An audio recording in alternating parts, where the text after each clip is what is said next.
Hi, this is Joe Rabil with Invest Like a Pro. I wanted to spend a few minutes just going back to the basics on ADX because I think from what I have seen of videos posted online with respect to ADX, they just don't. To me, they're just wrong. I've seen some that are fine, and others that really I think are missing the whole boat.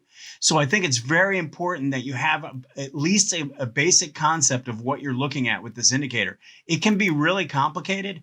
I'm going to try and take it down to the basics and give you I think, a clearer understanding of what you're looking at before you even consider using it. It is an indicator that describes the strength of a trend. But it is a little more complicated than that. So first thing I want to show you here is this blue line is my ADX and is the ADX line. I use the settings, the standard settings for ADX out there that Wells Wilder started with were 1414, meaning the DI lines would be your 13 and your your DI lines would be 14 and your ADX would be 14.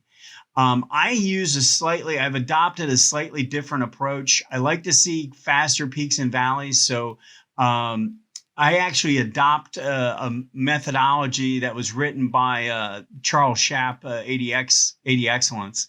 And these settings are 13 for the DI lines, and the ADX line is at 8.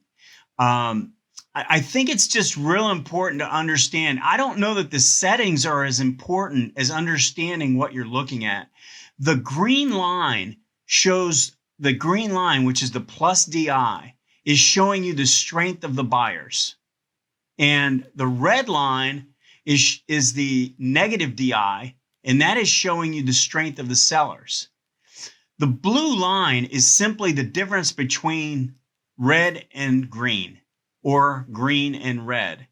It really doesn't care whether red is on top and strong or green is on top and strong.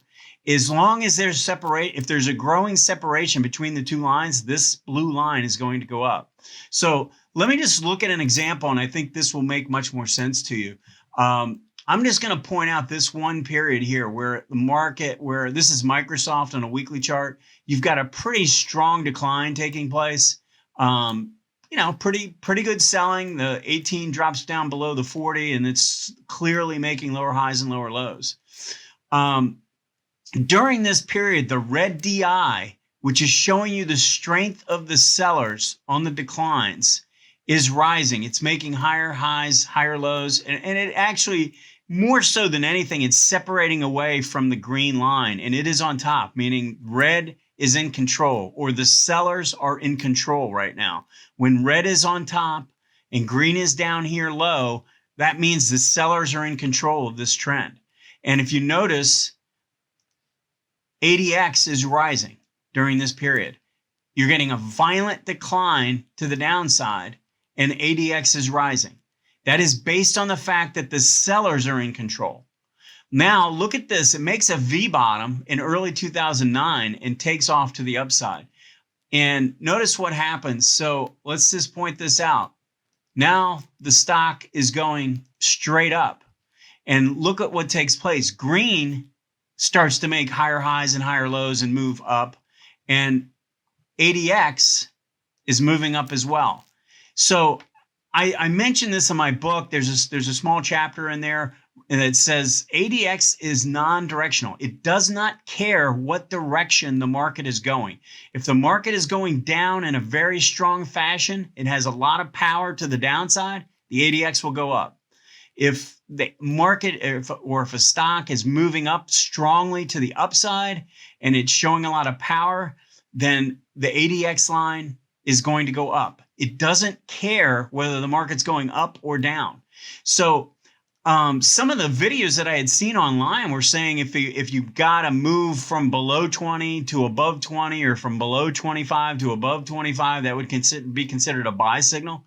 That's just false. It is not based on, it is totally based on the direction. You have to look at the price action. You have to look at the DI lines to really determine whether you're in an uptrend or a downtrend, and whether the strength in the ADI is telling you that the strength is to the upside or the downside. I think this is a pretty critical factor when you're looking at this. So I have drawn a gray, like a sort of like a black line here going across at 25. And I truly believe that ADX, when ADX is above 25, you have a pretty strong trend in place.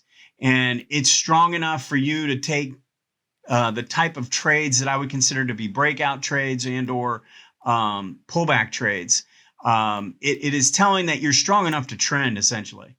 The periods where you're below 25 and down and oscillating underneath, you're in a pretty weak trend. And you need to be very careful during these periods because you can get chopped up. There's not enough strength in the trend to give you, to really warrant playing trending moves.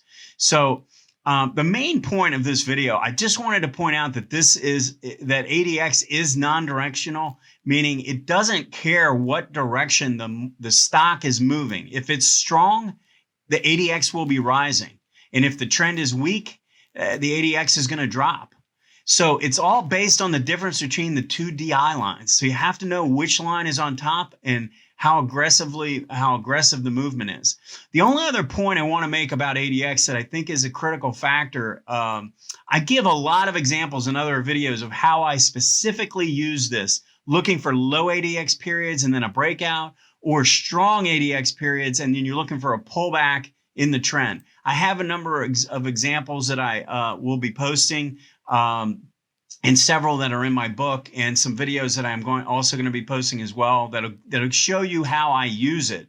But if you don't understand this concept to start, you're going to be lost. And I think if you can just get a clear look at what you're several examples of different stocks and make sure you understand what you're seeing, I think that'll help a lot. The other factor that I think is very important is this will be a lagging indicator when there's a lot of volatility in the price trend. If you have really huge swings and massive bars and big movement, the ADX line is going to be a lagging indicator, meaning by the time you get in based on an ADX signal, it'll be very, very late. So you just need to be careful. I think those are the two main things to understand on a basic level about ADX before you even get into the signals that it gives. Make sure you understand DI lines contribute to the direction because it's whoever's on top, and how far apart they are is determining the slope of the ADX line.